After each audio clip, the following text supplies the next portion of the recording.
Welcome to Salvage, a podcast for conversations with artists about the repurposed materials they use in their art practice. Please enjoy my conversation with Christina Massey. Christina is an award-winning artist recognized for her innovative use of repurposed materials, particularly aluminum cans, in creating vibrant botanical abstractions. Her multidisciplinary practice spans sculpture, painting, and installation, exploring themes of environmental sustainability, consumer waste, and material transformation. Christina creates botanically inspired installations, sculptural paintings, and glassworks that explore the emotional landscape of climate change. Using repurposed materials like aluminum craft beer cans, mesh produce bags, and discarded textiles, she transforms industrial waste into delicate organic forms. This process challenges the traditional notions of what is considered precious in sculpture while merging craft, sustainability, and contemporary art. Christina's work draws viewers into a space where beauty coexists with risk and unease, echoing how we experience our changing environment. Through these contrasts, she invites reflections on consumerism, environmental fragility, and the complex relationship between nature and human behavior. Well, thank you so much, Christina, for agreeing to do this. I'm excited. I feel like we've been talking about it for a while, so I'm glad. We have, yes. It's finally coming together. Right. Yes, Well, yeah. life gets in the way. Exactly. Yeah. Always, right? Right. So, yes, I'm so pleased to actually be doing a studio visit. Wow. Yeah, it's fun. I feel very lucky to be here, but yeah, like I said earlier, it's a limited time. So, yeah. So how did you get the studio? How did that happen? So it's through PS 122. They do a call for artists once a year, and it's all at once. So I think there's 8 or 9 of us who are residents right now. Oh wow. And yeah, it's 1-year term, and I'm not quite sure the numbers. I'm not sure how many people apply. Mm-hmm. What's your ratio and chance of getting it? And I'm not sure. But I know that there is a committee that goes through and selects the artists. And it seems like this year there's a lot of artists who kind of combine painting with installation or sculpture or something. So I'm not sure if there's like themes. I don't know because I'm not part of the process. Right. Or that's just kind of nicely worked out that way. Probably a little bit of both. Yeah. Oh, that's so cool. So, wow. Yeah. So you've been here for how long now? I moved in August. Oh, okay. Yeah. So just a little over a month, basically. Yeah. So, but I got in and started going right away. Yeah. This is exciting. So, but the pieces that you have that are these were already finished before you moved in, or have you done them since you've been here? These were finished. These were part of, so as an arts in residence at Art Cake before here. Okay. All right. That's in Brooklyn, right? That's in Brooklyn. Okay. So that was a 2-year residency. Oh. And at the end of that, you get to do a big solo show, which is really fun, which was July. So I was doing the solo show, packing up to move, getting ready to move in here all at once. Oh my God. But I just had a studio visit who she might take some of these pieces, so I had them up for her. Oh, okay. Yeah. Okay. So what you have been doing here so far have been these experiments. Yeah, so I have 2 upcoming projects. One is definitely booked, and that will be a big outdoor collaborative installation project for Karen Brabin. And so that is what is a lot behind me over here, getting ready for that, because that will be the 3rd week of October, so it's going to Oh my God, that's very soon, yes. And then there's one that's less concrete. A curator I've worked with in the past had approached me and asked would I be interested in potentially doing a large outdoor installation in kind of a more public setting, which is something I've been very interested in. I started to bring some of my work outdoors when I was a resident on Governor's Island. Okay. And I really loved how the work gets really activated by the wind and yes, the rain and I everything. bet. But there were some parameters for that I needed to push myself a little even further out of my comfort zone. It's essentially with the hospital, and they're celebrating like their 25th anniversary of the Children's Hospital, so the work has to also be like children friendly Oh, in some way. You have some sharp edges.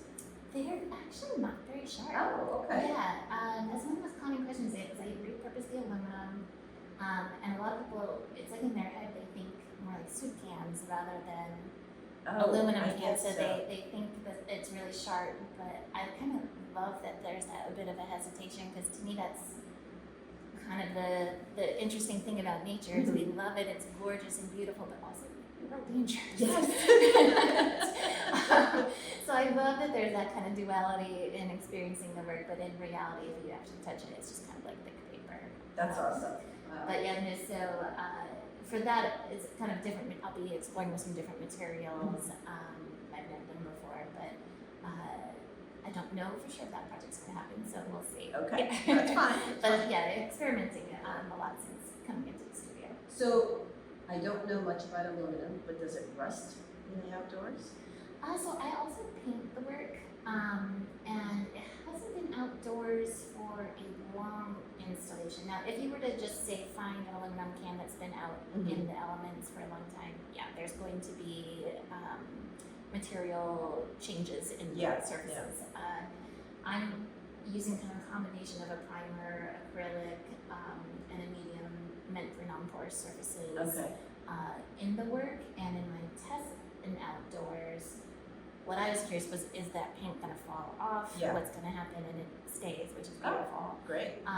But I think if it were outdoors for a long period, I would just embrace and accept those changes. Right. Because I use the labels, which sometimes are stickers, sometimes are printed directly on it. So there's going to be, anything in the elements is going to change. I know. No, I know from. Like, so most of my work is from soft plastic, and it's stitched, and it can be outside a month, 2 months, depending on the thickness of the plastic, maybe even 3 or 4 months. Yeah. But the thinner the plastic, the faster it starts breaking down. Forget the fading from the sunlight. That happens almost instantly. But the plastic itself starts to break down. I'm like, okay, I don't want to add microplastics to the environment. Exactly. So I learned that the hard way. Now I know my limitations. But so that's why I always think about any kind of repurposed material outdoors. Like, it'll last forever indoors, that's for sure. But outdoors, I always worry about that. Yeah, and this would not be a permanent installation. This would be something for about 6 months, and I'm sure it'd be just fine for that amount. But if you're talking multiple years, I don't think a big public art, foundation is necessarily going to want that, because they have to think of the longevity of something. Right. Even if it's steel and it's painted, it has to get repainted every now and again. Oh, that's true. I suppose so. And so, for those types of things, I don't think they would be particularly interested. But for short-term outdoor installation, they do just fine, and they actually look very cool because they kind of interact with the elements. Yeah. Oh, that's really cool. Yeah, they have, so even when they're static, they have so much movement in them, so I would imagine that if a breeze is moving it, it becomes like it becomes alive. Yeah, and actually, sometimes I'll even try to install them if there's like an AC or something, because it will activate it just a little bit, and it's really fun, because then again, it plays with people's minds when they first see it. People either think, much harder metal, or they think it's paper. And so when they see things moving, it starts to change their perception of what this material is. And it's really fun. Cool. Yeah. So I was once in an exhibit. I was working in fabric at that point, and I was in the gallery space was really large, and they had AC units like up in the upper portion, like the walls were like, I don't know, 20 feet tall or something, and they hung my very delicate chiffon artwork right next to the vent. So when I came into the opening, it was literally blowing across the surface, the wall. It was sideways. What? But that could really work well for you. Yeah. If it's something you embrace and you're happy with, that's one thing. But this is not going to blow off the wall, but it will just start to flap a little. Have you ever thought of like putting, I don't even know what to call it, kinetic elements into it or something, or like I don't know, solar powered or electricity powered to make it move or something like that? I'm not necessarily like that, although I have thought about with seeing, because there was a happy accident essentially when I was at Arcade, the AC unit just nicely started making a move, and I was like, oh, now I got to figure out how to put fans in ceilings. And even when I was on Governor's Island when testing them, I had this outdoor porch area that I put a big hanging piece to just see, because I was there for about 3.5 months, like see what was going to happen, how much would it fade, and how would it handle. And not only did we have insane storms come through that summer, but a gutter got clogged, and this waterfall essentially started pouring right over the work, which was so cool actually. And it started, have videos of this. Oh yeah, I have videos, and it starts flapping all around, and I was like, man, now I gotta learn how to play with water. And, so I love the idea of nature moving it in some way. I'm not so sure about a mechanical way to move it. That's not the way my brain works, I guess, but I think there's certain things about movement with my work that I've been very interested in, and especially since last year I got to do that dance performance. Yeah, how did that come about? So that they just emailed me one day. I know that choreographers can submit ideas, and I think this is how they work. I think they get kind of recommendations of artists, and then they end up pairing them with a choreographer. Oh, so this was a specific artist choreographer pairing thing? Yeah, so Okay. it's called Norte Mar, and they're a dance studio, and once a year they do what they call counterpoint, and it's counterpoint 1, 2, 3, 4, 5, whatever year it is. So mine was 12. And, I just got an email one day, would you like to participate? And it's all really fast. A couple weeks later, they email you, this is your choreographer, it's somebody you've never met before. You have basically 2 months to create a brand new collaboration, and you have to source the music. They have a lighting technician, so you don't necessarily know how to do the lights, but you work with them to figure out the timing and the cues. You have to figure out the costumes all yourself, and different artists have all kinds of different approaches to go through it. It's incredibly fun, and I had just asked my choreographer, who was fantastic, Juliet Raphael, and I said, well, to me, the performance I've seen in the past, I really love when the dancers aren't just dancing around the work, but like through and with and activating the work in some way. And she just took that idea and was like, okay, great. They really turned the sculptures into dance partners. It was not at all like a passive thing on the stage, which I loved. So that was really fun. Cool. Yeah. And did you have them on rolling racks? Yeah. Okay. So you have a very small budget. It's a nonprofit organization. So I said, okay, well, in our budget, this is what I can do. Would you rather me put them on coat racks, or the other idea was those Ivy? Oh, yes.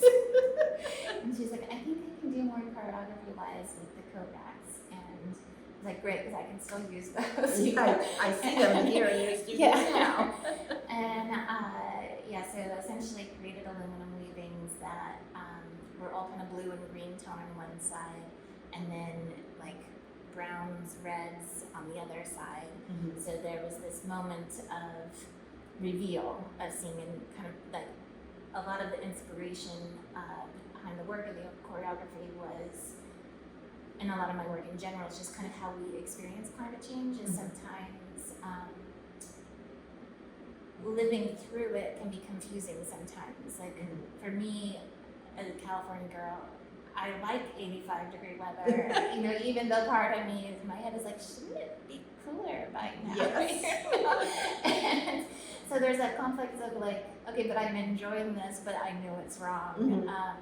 Or when you just see an incredibly beautiful sunset, I can't help but to be like, oh, that's beautiful. But then there's that part of your brain that also goes, oh, but what is causing that? Yes. And there had been this moment in New York, if you remember it. Now this is more like, I guess 2 years ago at this point. There was that fire in Prospect Park, and right around the same time we had the orange skies from the fires in Canada. Yes.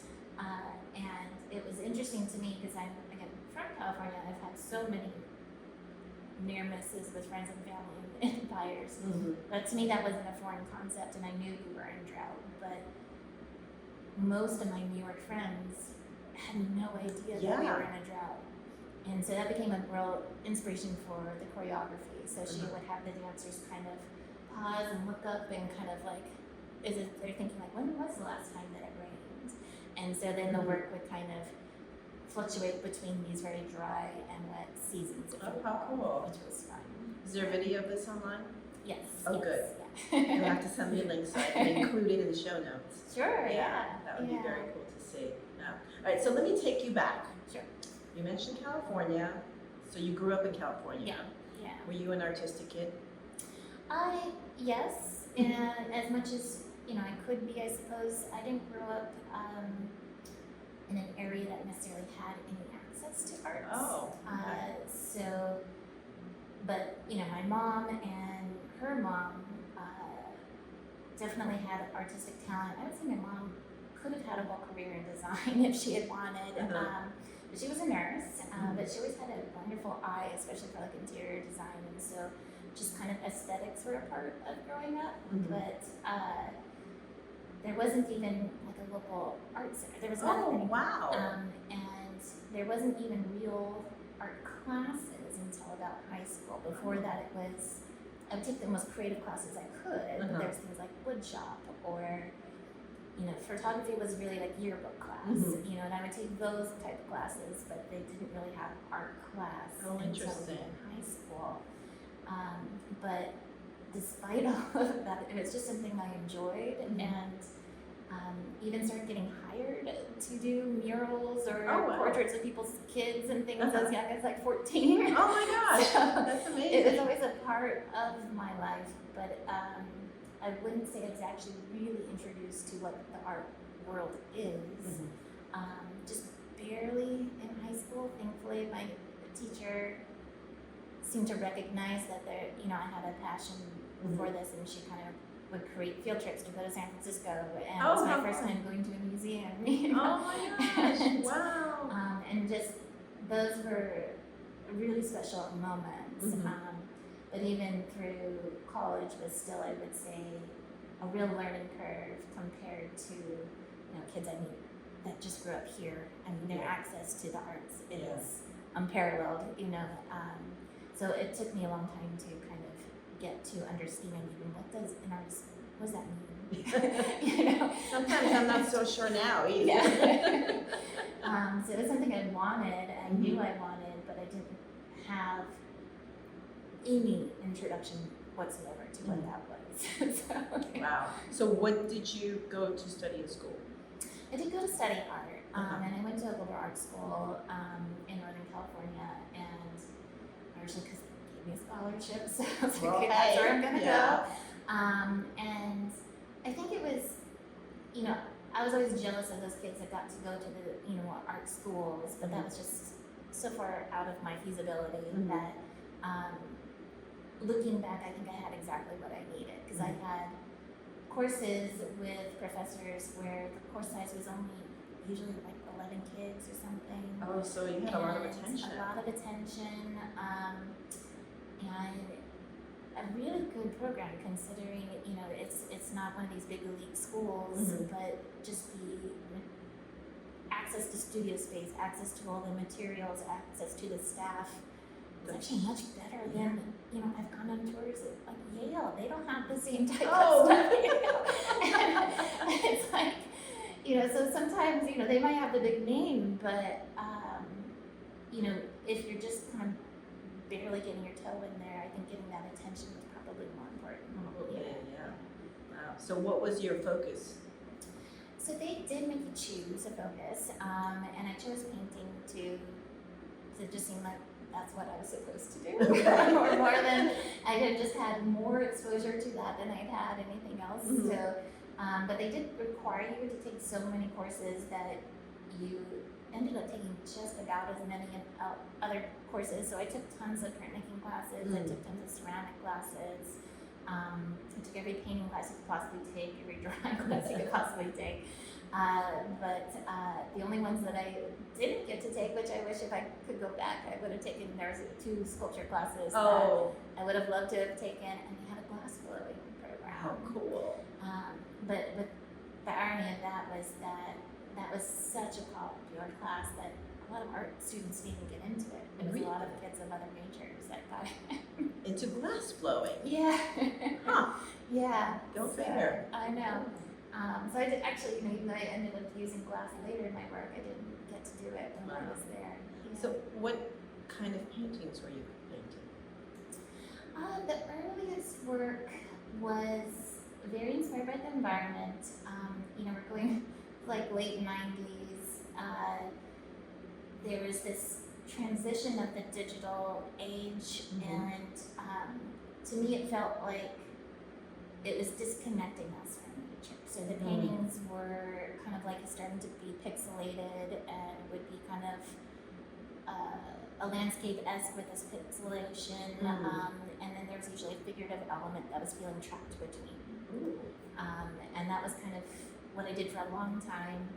And then 9/11 happened my last year of school, and somehow that seems completely unimportant to do that work anymore. And even though I was on the complete opposite side of the country, I'd never even been to New York at that point. Oh, wow.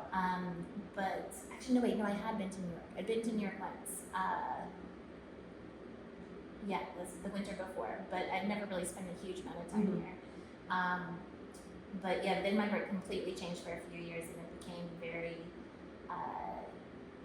fleshy tones that almost had been kind of injured by bruises or things like that. Now I'm forgetting his name. There's an artist who,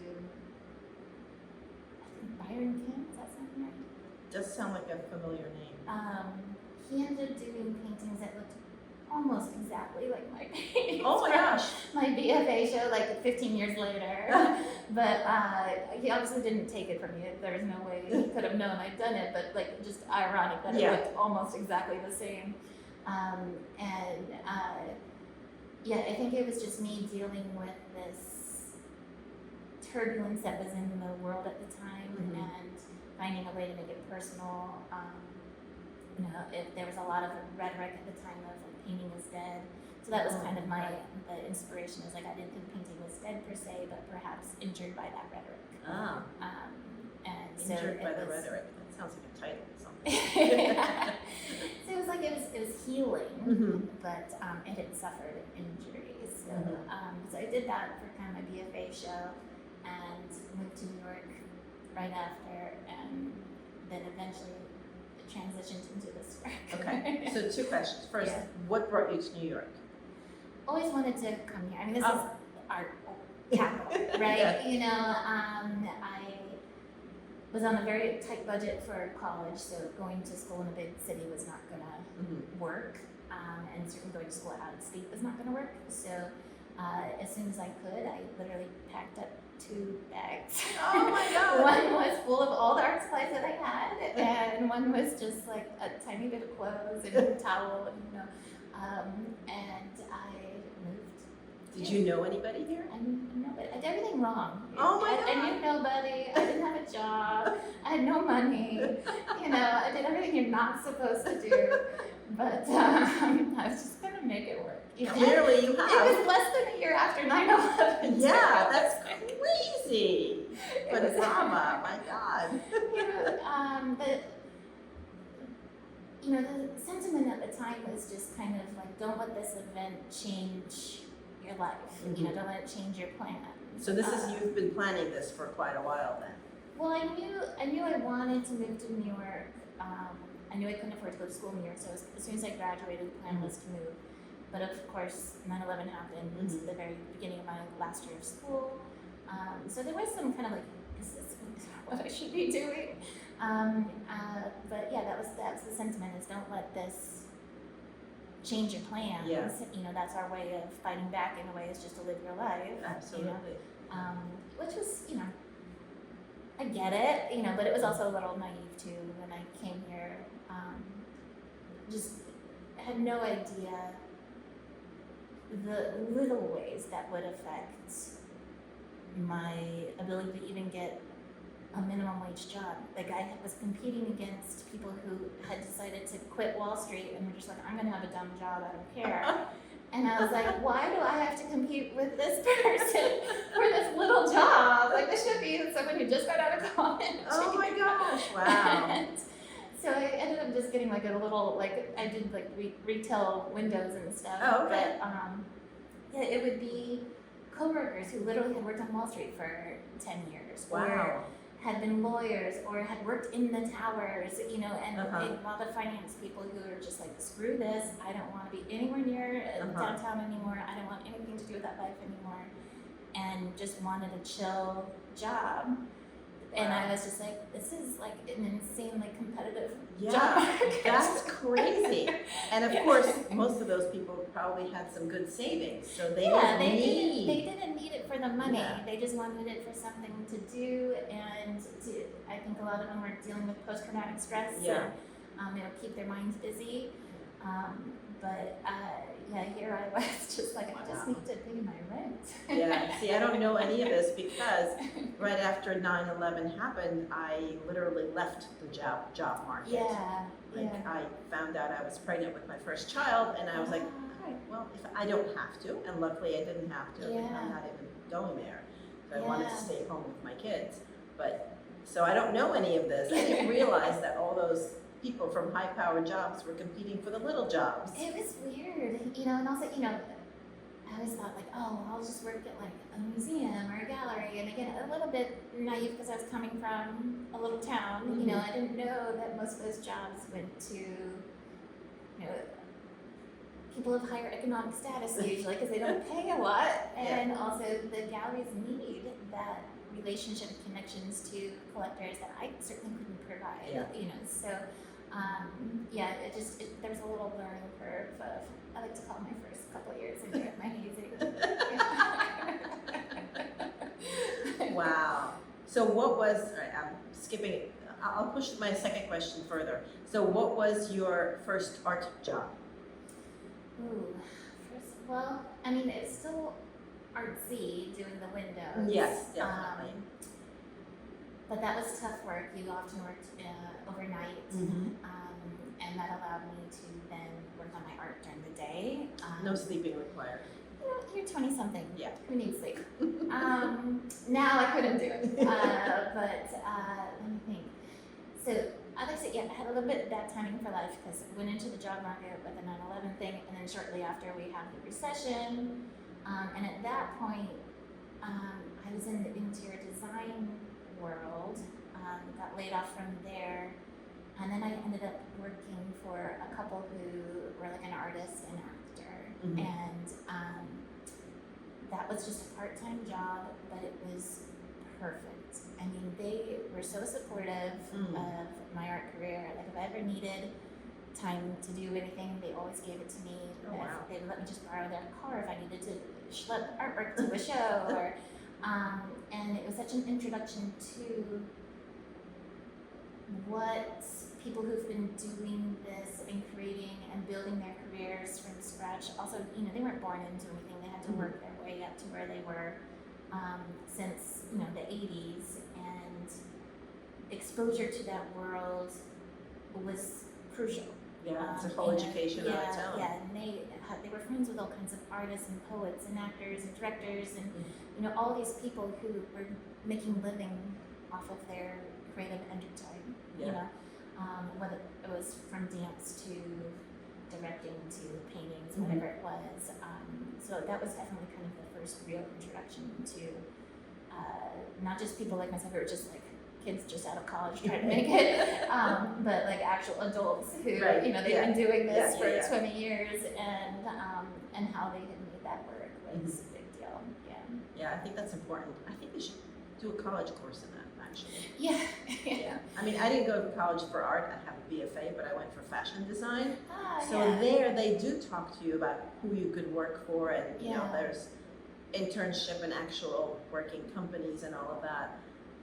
But from what I understand, if you're getting a painting degree, you're not getting any business experience or business exposure. No, and I know a lot of schools, especially in New York, they do help a lot of artists get jobs with artists as an assistant Oh, and things okay, like that's that. good. Which I do think, yeah, that definitely helps. But if you're not in that little center and world, Mhm. trying to break into that is nearly impossible. Yeah. Because they tend to always just go to wherever they may work or went to school themselves. They're not looking necessarily for the right person for the job, but just the easiest contact to get the person. Right, and it's also who you know. I think like in most Yeah. industries like that, it's kind of insular. Yeah. Because I spent a lot of time in the film industry, and it was totally who you know. Yeah. That's how you got your next job. Yeah, exactly. So, like I said, I did it all wrong. Well, clearly you're doing something right, because here you are in this wonderful studio with amazing work and amazing shows. Thank you. Yeah, and you got the Paula Krasner Fellowship. I did, Wow, that's amazing. Congratulations. Thank you. What year was that? 23. It's a couple years ago. Yeah. And how does that, I don't even know how it works. Do you submit a body of work, or do you submit a project that you want to work on? So, like a lot of these grants, they're a little bit vague in their descriptions. Oh. And I have known people who have gotten the Pollock and had more of a particular project, and some people, like myself, was more describing my situation, why I needed this grant at that time. So there's nothing on the website anywhere that tells you like one way or the other, but I think it's just a matter of making that case for yourself. Gotcha. So you do submit a body of work, you submit kind of like a letter of introduction of why is it that you're applying for the grant, and then you just hope they don't give you any feedback necessarily of like, this is why we chose you, you know, so it's a bit of a mystery, but so incredibly grateful. Yeah. Yeah. That's wonderful. Yeah. Very cool. All right. So the question I was going to ask before was, how did you transition from strictly painting, I assume on canvas, to cans, soda and beer cans and stuff? Like, how did that happen? So imagine work like this, but it's all cut up canvases or linen, you know, like, so I started to, like I said, I had a hazing period, right? So that included changing jobs a million times, having to move a whole bunch of times, tough winters, like everything like I had to deal with. But in that, having to constantly roll up canvases to move, it really became more just like fabric to me than a painting per se. Oh, interesting. And I knew I didn't want to forever be working in this kind of bruised content. So I started cutting them up and I would weave them and turn them into paintings that were these woven paintings on the wall, but also installations that would hang from the ceiling. But inevitably what will happen is it's going to droop and change form. And it gets very heavy when you're using that much material. And so I had this opportunity to do this residency in the middle of nowhere, Pennsylvania. And I was at one of those points, you know how sometimes you get in a point in your practice where you're like, I feel like I'm stuck. Like I need to do something different.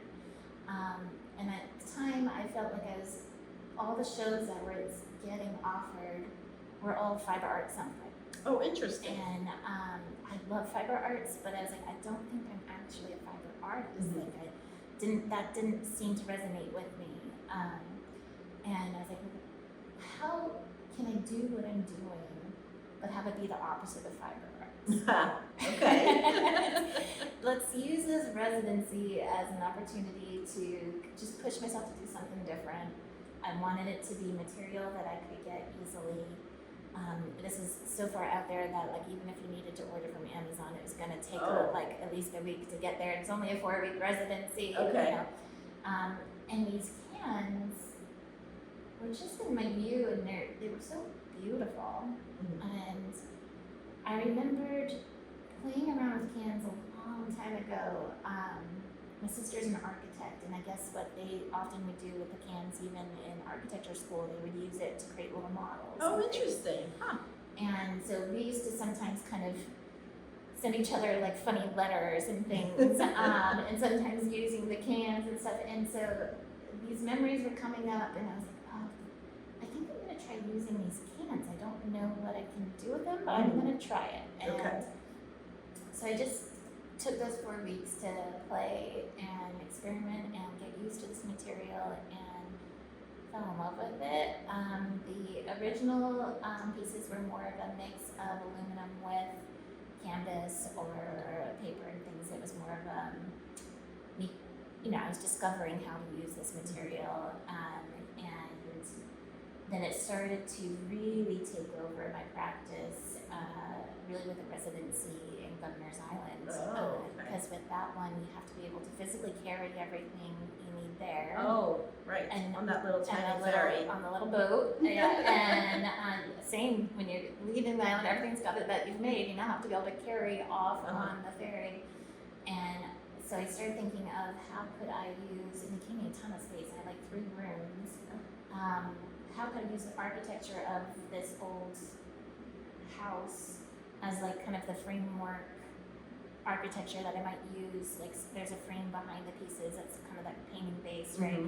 Well, just using the door frame as that frame, and how then I could create these aluminum weavings that could use that as the form, Right. if you will. As a substrate. And so I was just making weavings after weavings after weavings, and they just were be piling up and growing, kind of this organic thing out of the staircase or something, and then when that was done, I had to roll it all up and come back to the studio, and it just kind of opened up my brain of like, I don't have to be married to a canvas. I can do a painting without any canvas being involved. Right, yeah. So you paint on them, but not all of them, because I see some, canned graphics on some of them. Yeah, it's a bit of a collaboration with the can, if you will. So I like leaving little words and barcodes and things for people to be able to have that discovery of, oh, this is an object of consumption, without necessarily knowing the branding. Okay. I don't like to use the big name brands. There's no Yes. Coca-Cola, there's no Budweiser, or anything like I that. see Brooklyn Brewery there. That's about Brooklyn the only Brewery. thing that I recognize.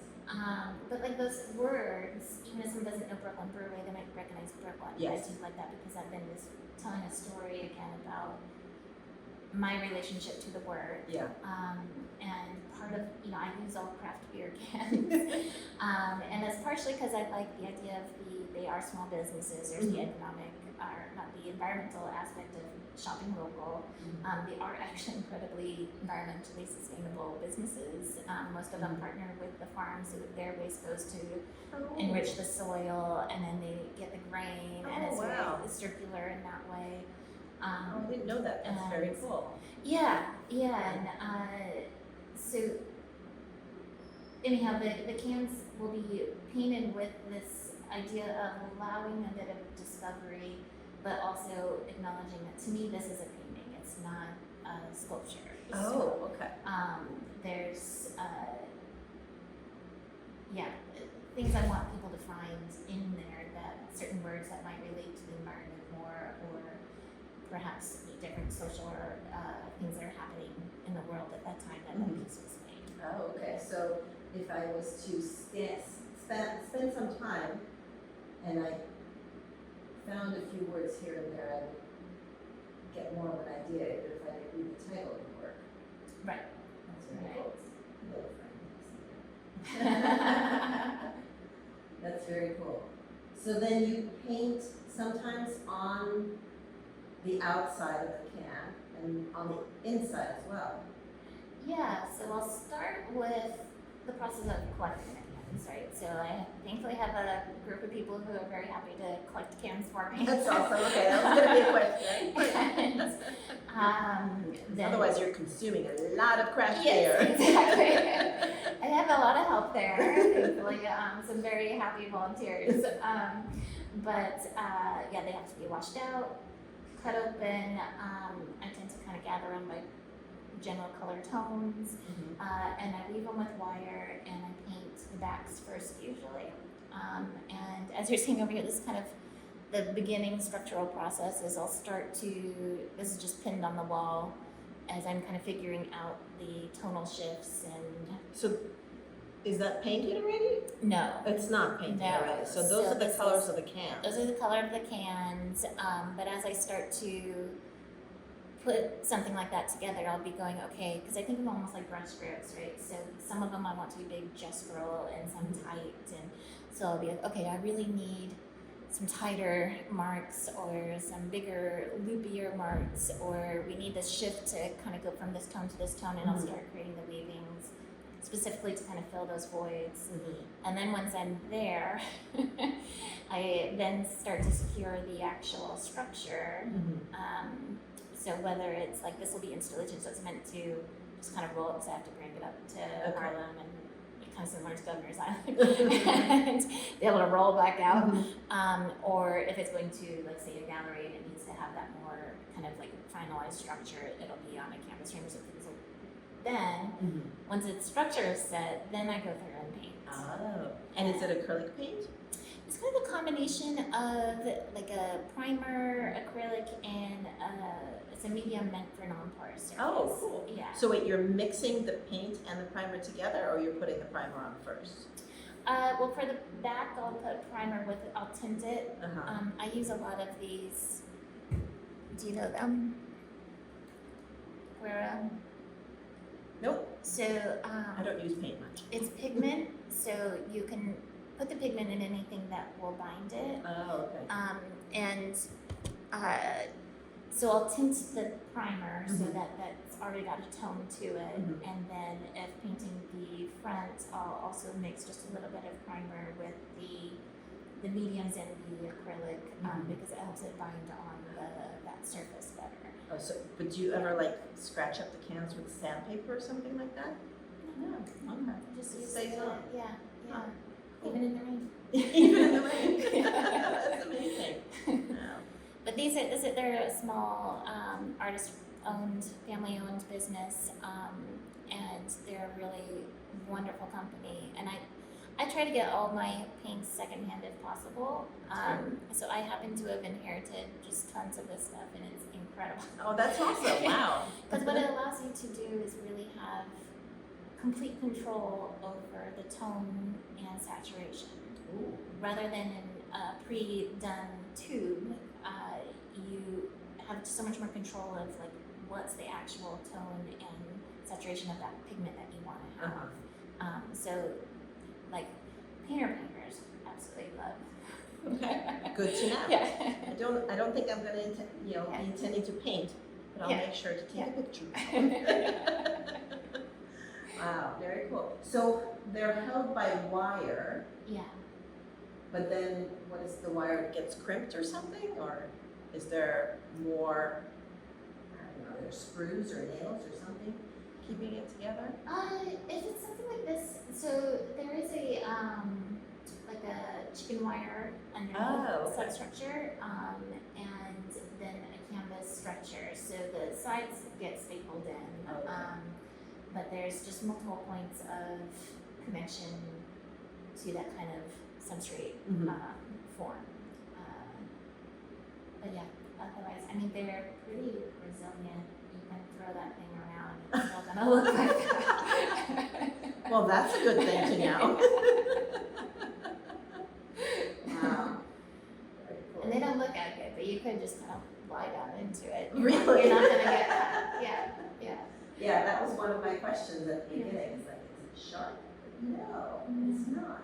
So now I want to pet it. Yeah. You can touch it. Okay. Well, I will later. Very cool. All right, so let me look at my notes because I've been just asking you without any looking at my notes, but I thought I did make notes, so I better look. That's okay. Oh, glass blowing. How did that happen? And you know how sometimes, like, literally the stars and everything just aligns? A friend of mine from California who had got to take the glass blowing classes was in New York but hadn't really told anyone. So I happened to I had to drop off an artwork near Times Square, which why is anyone ever near Times Square? I don't know.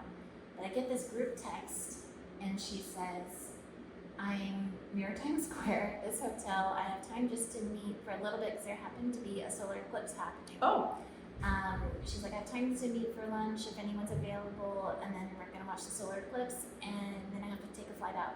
I was like, well, She I'm came here for the literally- solar eclipse. Well, she was here for work, but Oh, it okay. happened to be All right. it happened to be happening. So I was like, well, what are the chances? And so I go to meet her, and only one other person met her, Mhm. who's also a glassblower.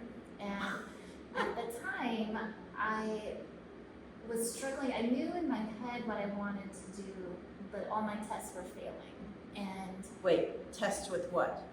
I was trying plastics. I was trying. Were you to, doing this weaving of the cans already at that point, or no? I was, but it was in the portion where it was combined with canvas and paper. Okay. Like, so it was in that kind of part of my career. The same residency where I started using the aluminum, when I got out there, it was an area that did fracking, which I did not know. And so the whole house would smell like gas. Ooh. The water smelled like gas. We had a shower in it. Oh, how awful. The gas companies would bring spring water out to the residents, and so you would have to just go fill a big tub Oh my full God. of hard water for you to drink and cook with, brush your teeth with, Wow. all that kind of stuff.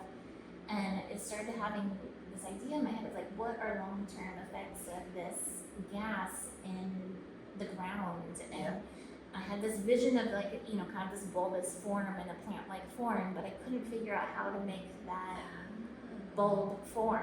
And I was using kind of like found objects. I was literally using light bulbs trying to figure out, but I couldn't, nothing was working. Mhm. And so here I'm at this lunch, 2 glass blowers, and they're asking what am I doing in the studio, and I'm describing, this is what I'm trying to do, but it's not working. And the guy goes, you're literally describing the class I'm going to be teaching this winter. And he's like, what you need to do is glass blowing, but it's through these copper cages. That's what gets the form that you're talking about. And it's like, exactly. I was like, oh, okay, well, how do I do that? He's like, here, we have a scholarship program with Apply. He's like, they'll love you. They're going to give you the scholarship. Just apply and come take my class. So that's what I did. And where was this class? Urban Glass. Well, I've heard of it. Is that in New York? Yeah, it's in Brooklyn. Oh, okay. And yeah, it was so much fun. I was easily the least experienced person in the class, and so the assistant of the class was kind of like, I'm just going to help you. And, I think he was also excited that I wasn't just wanting to make mugs, or that I was trying to do something more artistic, seemed to appeal to him. And he, at the end of the course, was like, if you want to keep doing this and work with me, I'll keep to help you do what you want to do. Just let me know. And I was like, okay, give me some details, like how much does that cost? Yeah. And he kind of gave me a basic of like, okay, this is what my time would cost, this is what studio rentals cost, and said, okay, great. That's a lot. I was like, okay, I have to get a grant. So I wrote for Brooklyn Arts Council a grant proposal, which thankfully I got. Yay. And so that allowed me to work with him in the year 2019, and they have a wonderful program there with exhibition space, and I was originally planning to exhibit in 2020. So I like to say 2019, comma, 2022. When I finally got to do the exhibit at that space, and I ended up having to get because grants have a time period to them, so I ended up having to get a second grant with the Brooklyn Arts Council, allowed me to go back into the studio. But what was very funny was that one of the hardest things for me in glass blowing was that very first bubble, when you're just trying to get a little air bubble into the glass so that you can then expand it. That air power was something that was very challenging for me. Oh, wow. So your lungs have to be pretty damn strong. You have to do it. I don't have the loudest voice in the world. It's probably not too shocking. That was hard for me. And the rest of it, I love the rest of it. The material is this weird. Glass is weird. It's so weird. It's like honey that's been in the air for too long, but you can't touch it, and it's like one second goes too long and all of a sudden it's fragile, but it's so much fun. And so through that allowed me with COVID, I ended up going, well, how am I going to do this and work towards something whenever COVID ends, we knew at Right. that point. So my COVID project became stripping a bunch of old cable wires for the copper and making all the copper forms. Okay. So that when I was able to go back into the studio to try to blow some gloss through those forms, I would be all ready. Mhm. And the irony is then after COVID, or kind of in those early years, rather than blowing to create that hole, we now use compressed air. As you were Yeah. explaining this, I was gonna think, like, can't you like blow some air into it? Do you have to use your lungs? Clearly. But it's for thousands of years. That's Yes, how they've done yeah. it. And then I was like, this is so much easier. Why didn't we think of this? Because no one wants to share the mouth thing. No, anymore, of course you know? not. And of course, Shuhei, who's there and is amazing, he knows how to do it with, some people can just have this little tube that blows air into the thing. He can do that all by himself, Wow. because he's got like 20 years experience. Yeah. And I have like 1.5. Right. So, Yeah. but it's really fun.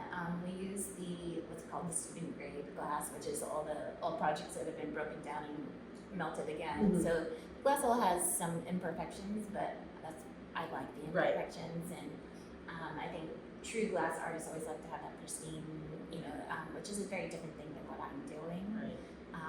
But once I have that glass form, sometimes I will create a design that gets sandblasted onto that surface. Sometimes I'll just leave it clear. Mhm. And those designs have kind of like a zigzaggy motion to them, which to me is a bit of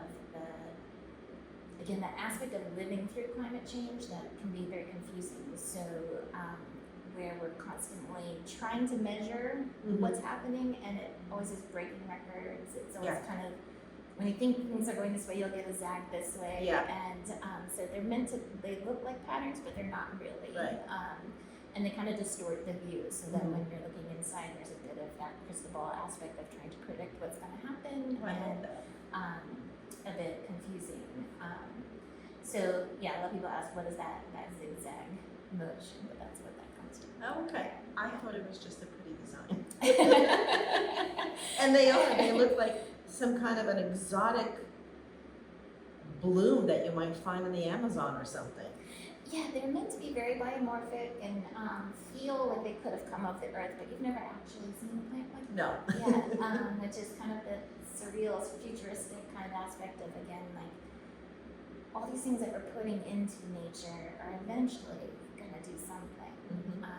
And that's the wonderful thing about nature, is it finds a way to be resilient and grow regardless. Absolutely. But sometimes it's a little weird. No, I've been hearing this more and more, and I've come to kind of believe this. We talk about climate change and we talk about protecting the planet. There's no planet B and all of that. And yes, I wholly agree with that. But at the same time, the planet will survive. It will evolve Yeah. after us. It will survive. It'll be something else. But it's us who we have to protect on this planet, because we're the ones who are not going to make it. Yeah, seriously, I know. Yeah, nature is, it's not going anywhere. I mean, a lot of, like, so, tones of this one, for example, I keep pointing to this one, it just happens to be Yeah. right here, but, it kind of transitions from, like, blacks and browns and yellows into some greens on the other side, and it's recovery, because that's what happens after a big fire. Nature tends to, it bounces back. It does. And it regrows, and there's a real beauty in that, and, sometimes, there's certain trees, even when I grew up, there would be these big fires, but certain trees don't actually replant unless there is a fire. Right. And so that it's like nature has these built-in. Right. Well, I think I remember reading about this a long time ago, but I'm sure it's been out there more. But yeah, because we've suppressed so many fires, it screws up the trees replanting themselves. Yeah. Yeah. I mean, now they're And getting more fires too. Yeah, they're out of control at this Yeah. point. They just get so much bigger and so much hotter than they ever used to. But nature kind of has these backup plans in there. Yeah. It's much smarter than us. Yeah, but yeah, the glass kind of came out of like, well, what is nature's plan for all this extra gas in the water? Yeah, it's fascinating. Yeah. Wow. Yeah, I've been, I do daily walks in these suburban woods that are surrounded by major highways. And there's so much trash to pick up, but I make sure that when I'm on these walks, that's where I definitely pick up trash. I don't always pick up trash when I'm out, you know, on the street, because it could be overwhelming. You know, I have to carry a garbage bag with me everywhere I go. But I pick up the trash on these walks, and I pick up a lot of plastic water bottles, but I also pick up shards of glass. And they're all different kinds of glass. I think that the reason I'm picking up these shards of glass is that there's a lot of young people drinking in the woods happening. Yeah.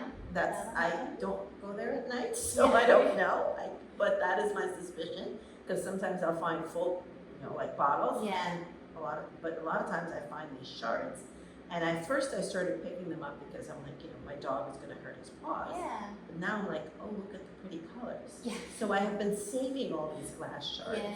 And I'm not sure what I'm going to do with them yet, but I was recently talking to another artist who has been melting glass shards.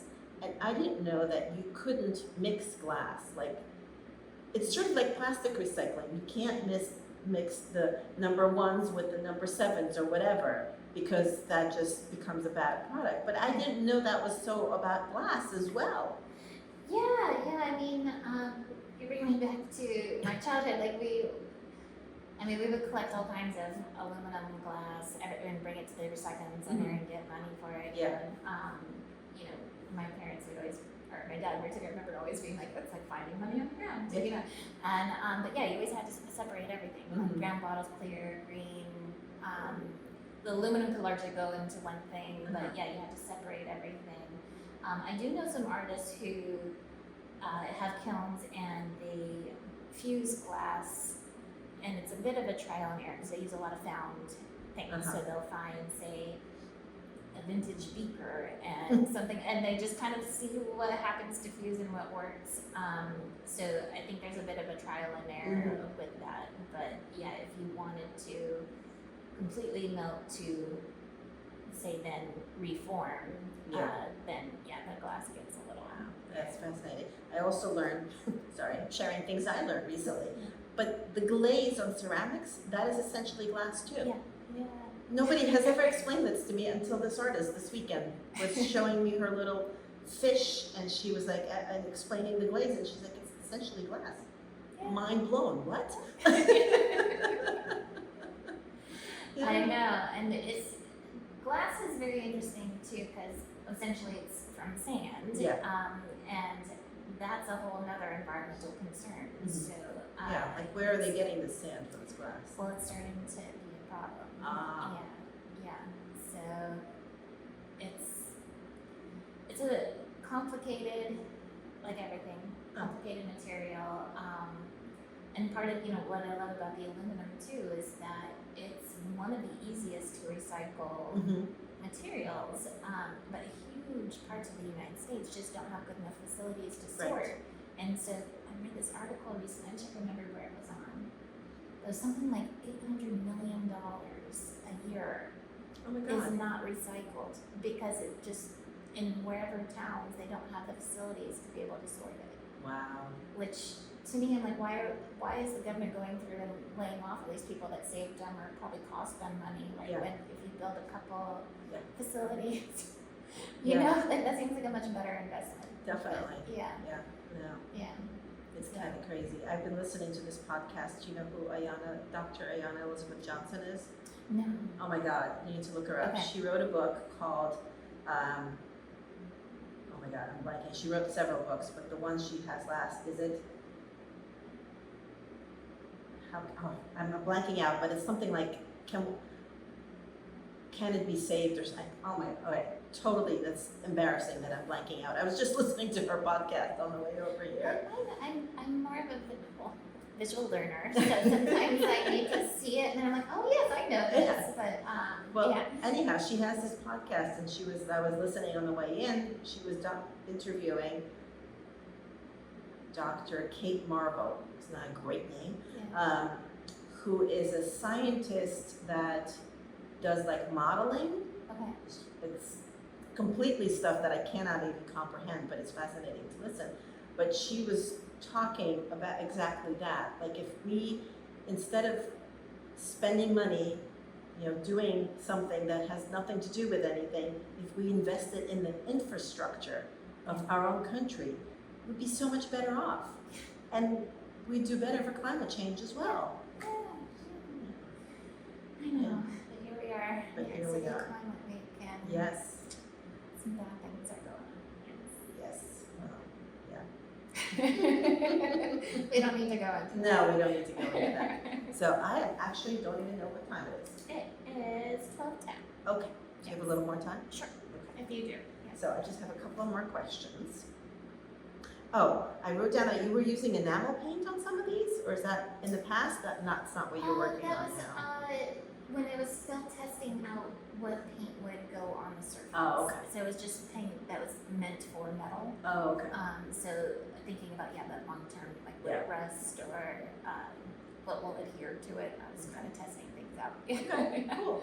And tell me about, I'm not sure if I'm going to pronounce it correctly, WO art or WO art? Whoa, alright, so whoa is supposed to be for women or the sound like whoa. Oh, okay. And I started it kind of around 2016-ish, around the Me Too time, as my way to just support other women artists. Mhm. And originally it started with me interviewing other artists as kind of like a blog format, Okay. but I found that challenging for a lot of reasons, and I basically transferred it to an Instagram, which gave me more freedom, ability to feature artists who didn't speak English, and just was easier to navigate with my own time. So essentially, I was just featuring artists who work I loved and felt needed some recognition in some way. And it still exists as in that form on Instagram now. I've changed. At first, I was doing a lot more storytelling with it.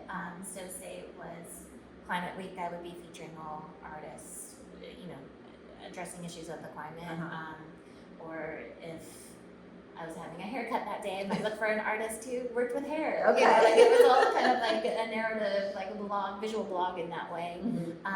The last couple of years, I've been too busy to give that as much attention to it as I would like.